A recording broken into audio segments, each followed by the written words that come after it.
ইস বাবু ছাড়, ব্যথা পাচ্ছি। না ছাড়বো না। আহ শয়তান, ব্যথা পাচ্ছি তো, এখনো শুরুই করিনি আর তুই বলছিস ব্যথা পাচ্ছিস। আমি কিন্তু এখন চিৎকার দিব, কোনো লাভ নেই। তো চিৎকার কেউ শুনবে না, কারণ আজ বাসায় কেউ নেই। ইভা বুঝতে পারলো ওকে বলে কোনো লাভ নেই, তাই সজোরে ধাক্কা দিয়ে উপর থেকে ফেলে দিয়ে খাট থেকে নেমে দাঁড়িয়ে বলল, শয়তান, সুযোগ পেলেই শরীরে হাত দিস। আমি কি তোর বউ নাকি রে? অপু একটা হাসি দিয়ে বলল, বউয়ের থেকেও একটু বেশি। তাহলে তো বিয়ে করে নিলেই পারিস, যখন ইচ্ছা তখন শরীরে হাত দিতে পারবি। ঠিক আছে, তাহলে আমি তোকে আগামী 3 দিনের ভেতরে বিয়ে করে নিচ্ছি। 3 দিন বলতে বলতে 3 যুগ পার করে এসেছিস, আজও বিয়ে করতে পারিসনি। আমার মনে হয় আগামী 3 কালও তোর কপালে বিয়ে নেই। অবশ্য তোর আর বিয়ে করার দরকার কি? বউয়ের খায়েশ তো আমাকে দিয়ে মিটিয়ে নিচ্ছিস। তুই কি আমাকে চ্যালেঞ্জ দিচ্ছিস? তোকে চ্যালেঞ্জ দেওয়া শিবের মাথায় জল ঢালা সমান। ঠিক আছে, তাহলে এবার পরীক্ষা হয়ে যাক। কিসের পরীক্ষা? তোর আর আমার বিয়ের পরীক্ষা। তোকে বিয়ে করতে আমার বউই চলেছে। বলে ইভা দৌড়ে রুম থেকে বের হয়ে গেল। বাবু খাটের উপর বসে বসে হাঁপাচ্ছে। মোমেন খান আর ইমা বেগম ড্রয়িং রুমে বসে আছে। এমন সময় বাবু ড্রয়িং রুমে প্রবেশ করে তার খালা ইমা বেগমের পাশে বসে। বাবুকে দেখে মোমেন খান বলল,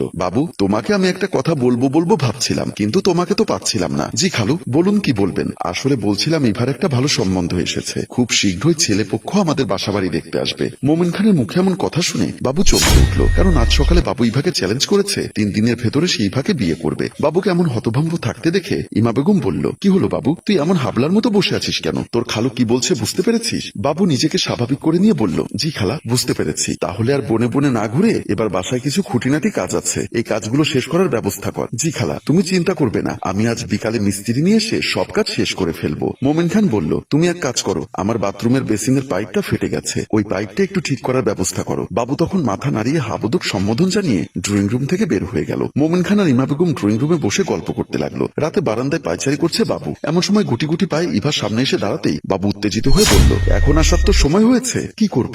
এখনো তো মা বাবা ঘুমোয়নি, তাই তো আমার আসতে দেরি হচ্ছিল। তার আগে বলো এত ইমার্জেন্সি ডাকলে কেন? কেন ডেকেছি মানে? এদিকে সর্বনাশ হয়ে যাচ্ছে আর তুই ঘুমোচ্ছিস। আর কি হয়েছে সেটা তো বলবে। ইভার মুখে এমন কথায় বাবু কিছুটা অবাক হয়ে মনে মনে ভাবতে লাগলো, কত বড় গাধা হলে এমন কথা বলতে পারে। এদিকে তার বিয়ে ঠিক হয়ে যাচ্ছে, আর এখন আমাকে বলছে কি হয়েছে। চুপ থাকতে দেখে ইভা বলল, কি হলো? চুপ করে দাঁড়িয়ে আছিস যে? এত রাতে ডেকে এনে এখন কি নাটক করছিস? ইভার কথা শুনে বাবু রাগান্বিত হয়ে বলল, আমি নাটক করছি না তুই নাটক করছিস? এদিকে তোর বিয়ের কথাবার্তা চলছে আর তুই নাক ডেকে ঘুমোচ্ছিস। বাবুর মুখে এমন কথা শুনে ইভা হাসতে হাসতে বলল, আমার বিয়ে ঠিক হয়ে যাচ্ছে, তাতে তোর কি? আর তাছাড়া তুই তো আমার সাথে চ্যালেঞ্জ করেছিস আগামী 2 দিনের ভেতরে তুই আমাকে বিয়ে করবি, তাহলে করে দেখা। এখানে আমার টেনশন নেওয়ার কি আছে? তোর টেনশনের কিছু নেই। এত বছর আমার সাথে প্রেম করে আর এখন বলছিস তোর টেনশনের কিছুই নেই। কথা বলার সময় তো বড় বড় কথা বলিস। এখন যদি পারিস আগামী 3 দিনের ভেতরে বিয়ে করে দেখা। আমি এখন গেলাম, শুধু শুধু আমাকে ডিস্টার্ব করবি না। বলে ইভা রুম থেকে বেরিয়ে গেল। বাবু ঠায় দাঁড়িয়ে টেনশন করতে লাগলো। একটি রেস্টুরেন্টে বসে আছে বাবু আর অপু। বাবু কান্না করতে করতে বলল,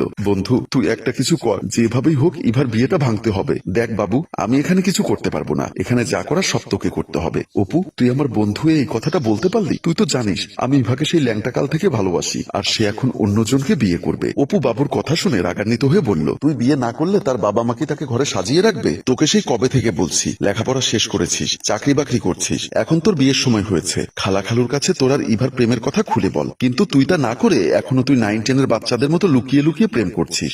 তুই রাগ করছিস কেন? তুই তো ভালো করেই জানিস খালা খালুর সামনে দাঁড়িয়ে আমি কথা বলতে পারি না। আর তাছাড়া এখন তো রিস্ক নেওয়ার কি দরকার আছে? আর তার চেয়ে বরং তুই আমাকে এমন একটা বুদ্ধি দে যাতে ইভার বিয়েটা ভেঙে যায়, তাহলে তো সমস্যার সমাধান হয়ে যাচ্ছে। কিচ্ছু সমাধান হবে না, তার চেয়ে বরং তোর আর বিয়ে করতে হবে না, সারা জীবন আইবুড়ো থেকে যা। দেখ অপু, আমি তোর কাছে এসেছি একটা সমস্যার সমাধান চাইতে, আর তুই শুধু উল্টাপাল্টা কথা বলছিস। বাবু তোর সাথে শুধু শুধু কথা বলে আমি সময় নষ্ট করতে পারবো না। যদি তোর আর ইভার সম্পর্কের কথা তোর খালা খালুর কাছে বলতে না পারিস, তাহলে আর কিছুই করার নেই। এই বিষয়ে আমি তোকে কোনো হেল্প করতে পারবো না। বলেই অপু রেস্টুরেন্ট থেকে উঠে বেরিয়ে গেল। আর বাবু পেছনে পেছনে অপু অপু বলে ডাকতে লাগলো। রাতে কলিং বেলের শব্দ শুনে দরজা খুলে দিল ইভা। ইভা দরজা খুলে দিতেই রুমে প্রবেশ করলো বাবু। বাবু রুমে প্রবেশ করতে ইভা রাগান্বিত স্বরে বলল, এই এখন রাত কটা বাজে? এত রাত তুই কোথায় ছিলি? আমি যেখানে ইচ্ছা সেখানে থাকবো, তাতে তোর কি? আমি কি তোর ঘরের বউ নাকি রে? তুই যখন ইচ্ছা তখন আসবি আর আমি দরজা খুলে দিব? তোকে কে বলেছে দরজা খুলে দিতে? দরজা না খুলে দিলেই তো হয়। এই তো আর কয়েকটা দিন, তারপর আমার বিয়ে হয়ে যাচ্ছে। তারপর দেখবো তুই এত রাত করে আসলে তোর দরজা কে খুলে দেয়। আমাকে নিয়ে এত চিন্তা করতে হবে না তোর। তুই যখন বিয়েতে রাজি হয়ে গেছিস তাহলে আমাকে নিয়ে এত চিন্তা করার কি আছে?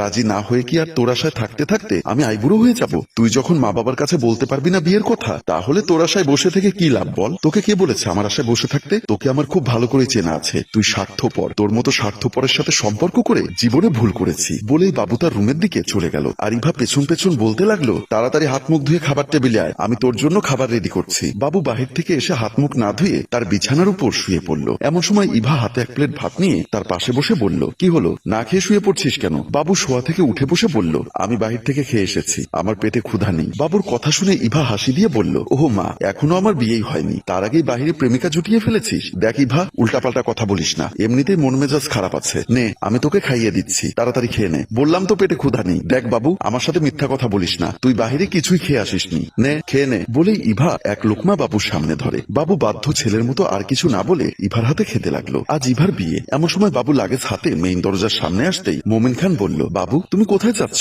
মোমিন খানের কথা শুনে বাবু চমকে দাঁড়ায়। কি বলবে কিছুই বুঝতে না পেরে মাথা নিচু করে আছে বাবু। কি হলো, কিছু বলছো না যে? খালু, আমি এই বাড়ি ছেড়ে চলে যাচ্ছি। তুমি যাতে এই বাড়ি ছেড়ে না যেতে পারো এর জন্যই তো এত কিছু করলাম, আর তুমি বাড়ি ছেড়ে চলে যাচ্ছ?